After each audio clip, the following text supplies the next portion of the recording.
മത്തായി എഴുതിയ സുവിശേഷം 11-ാം അധ്യായം 1 മുതലുള്ള വാക്യങ്ങൾ. യേശു തന്റെ 12 ശിഷ്യന്മാരോട് കൽപ്പിച്ചു തീർന്ന ശേഷം അതത് പട്ടണങ്ങളിൽ ഉപദേശിപ്പാനും പ്രസംഗിപ്പാനും അവിടെ നിന്ന് പുറപ്പെട്ടുപോയി. യോഹന്നാൻ കാരാഗൃഹത്തിൽ വെച്ച് ക്രിസ്തുവിന്റെ പ്രവൃത്തികളെക്കുറിച്ച് കേട്ടിട്ട് തന്റെ ശിഷ്യന്മാരെ അയച്ചു. വരുവാനുള്ളവൻ നീയോ, ഞങ്ങൾ മറ്റൊരുവനെ കാത്തിരിക്കയോ എന്നു അവർ മുഖാന്തരം അവനോട് ചോദിച്ചു. യേശു അവരോട്, കുരുടർ കാണുന്നു, മുടന്തർ നടക്കുന്നു, കുഷ്ഠരോഗികൾ ശുദ്ധരായിത്തീരുന്നു, ചെകിടർ കേൾക്കുന്നു, മരിച്ചവർ ഉയർക്കുന്നു, ദരിദ്രരോട് സുവിശേഷം അറിയിക്കുന്നു എന്നിങ്ങനെ നിങ്ങൾ കേൾക്കുകയും കാണുകയും ചെയ്യുന്നത് യോഹന്നാനെ ചെന്ന് അറിയിപ്പീൻ.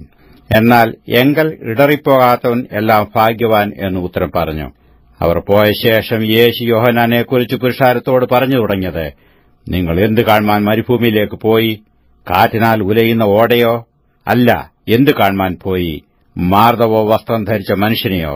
മാർദ്ദവ വസ്ത്രം ധരിക്കുന്നവർ രാജ്യഗ്രഹങ്ങളിലല്ലോ. അല്ല, എന്തിനു പോയി? ഒരു പ്രവാചകനെ കാൺമാനോ? അതെ, പ്രവാചകനിലും മികച്ചവനെ തന്നെ എന്ന് ഞാൻ നിങ്ങളോട് പറയുന്നു. ഞാൻ എന്റെ ദൂതനെ നിനക്ക് മുമ്പായി അയക്കുന്നു, അവൻ നിന്റെ മുമ്പിൽ നിനക്ക് വഴിയൊരുക്കും എന്ന് എഴുതപ്പെട്ടിരിക്കുന്നവൻ അവൻ തന്നെ.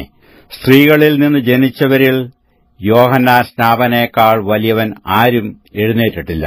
സ്വർഗരാജ്യത്തിൽ ഏറ്റവും ചെറിയവനോ അവനിലും വലിയവൻ എന്ന് ഞാൻ സത്യമായിട്ട് നിങ്ങളോട് പറയുന്നു. യോഹന്നാൻ സ്നാപകന്റെ നാളുകൾ മുതൽ ഇന്നുവരെ സ്വർഗരാജ്യത്തെ ബലാത്കാരം ചെയ്യുന്നു, ബലാത്കാരികൾ അതിനെ പിടിച്ചടക്കുന്നു. സകല പ്രവാചകന്മാരും ന്യായപ്രമാണവും യോഹന്നാൻ വരെ പ്രവചിച്ചു. നിങ്ങൾക്ക് പരിഗ്രഹിപ്പാൻ മനസ്സുണ്ടെങ്കിൽ വരുവാനുള്ള ഏലിയാവ് അവൻ തന്നെ. കേൾപ്പാൻ ചെവിയുള്ളവൻ കേൾക്കട്ടെ. എന്നാൽ ഈ തലമുറയെ ഏതിനോട് ഉപമിക്കേണ്ടു?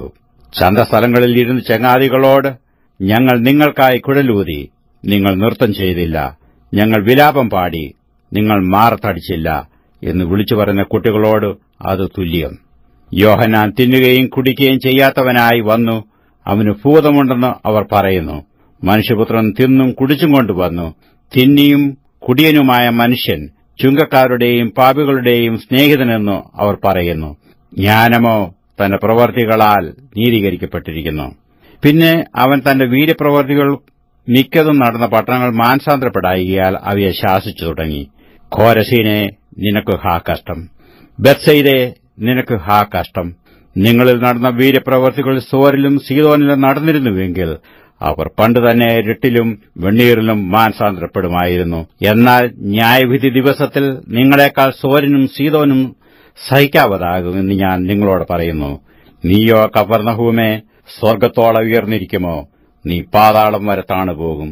നിന്നിൽ നടന്ന വീര്യപ്രവൃത്തികൾ സോദോമിൽ നടന്നിരുന്നുവെങ്കിൽ അത് ഇന്നുവരെ നിൽക്കുമായിരുന്നു.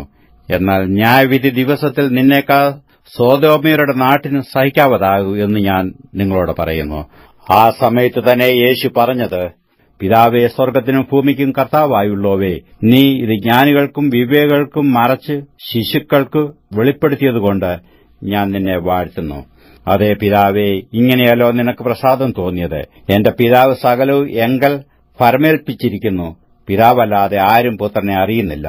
പുത്രനും പുത്രൻ വെളിപ്പെടുത്തിക്കൊടുപ്പാൻ ഇച്ഛിക്കുന്നവനും അല്ലാതെ ആരും പിതാവിനെ അറിയുന്നതുമില്ല. അധ്വാനിക്കുന്നവരും ഭാരം ചുമക്കുന്നവരുമായുള്ളവരെ എല്ലാവരും എന്റെ അടുക്കൽ വരുവീൻ, ഞാൻ നിങ്ങളെ ആശ്വസിപ്പിക്കും. ഞാൻ സൗമ്യതയും താഴ്മയുമുള്ളവനാകയാൽ എന്റെ നുകം ഏറ്റുകൊണ്ട് എന്നോട് പഠിപ്പീൻ.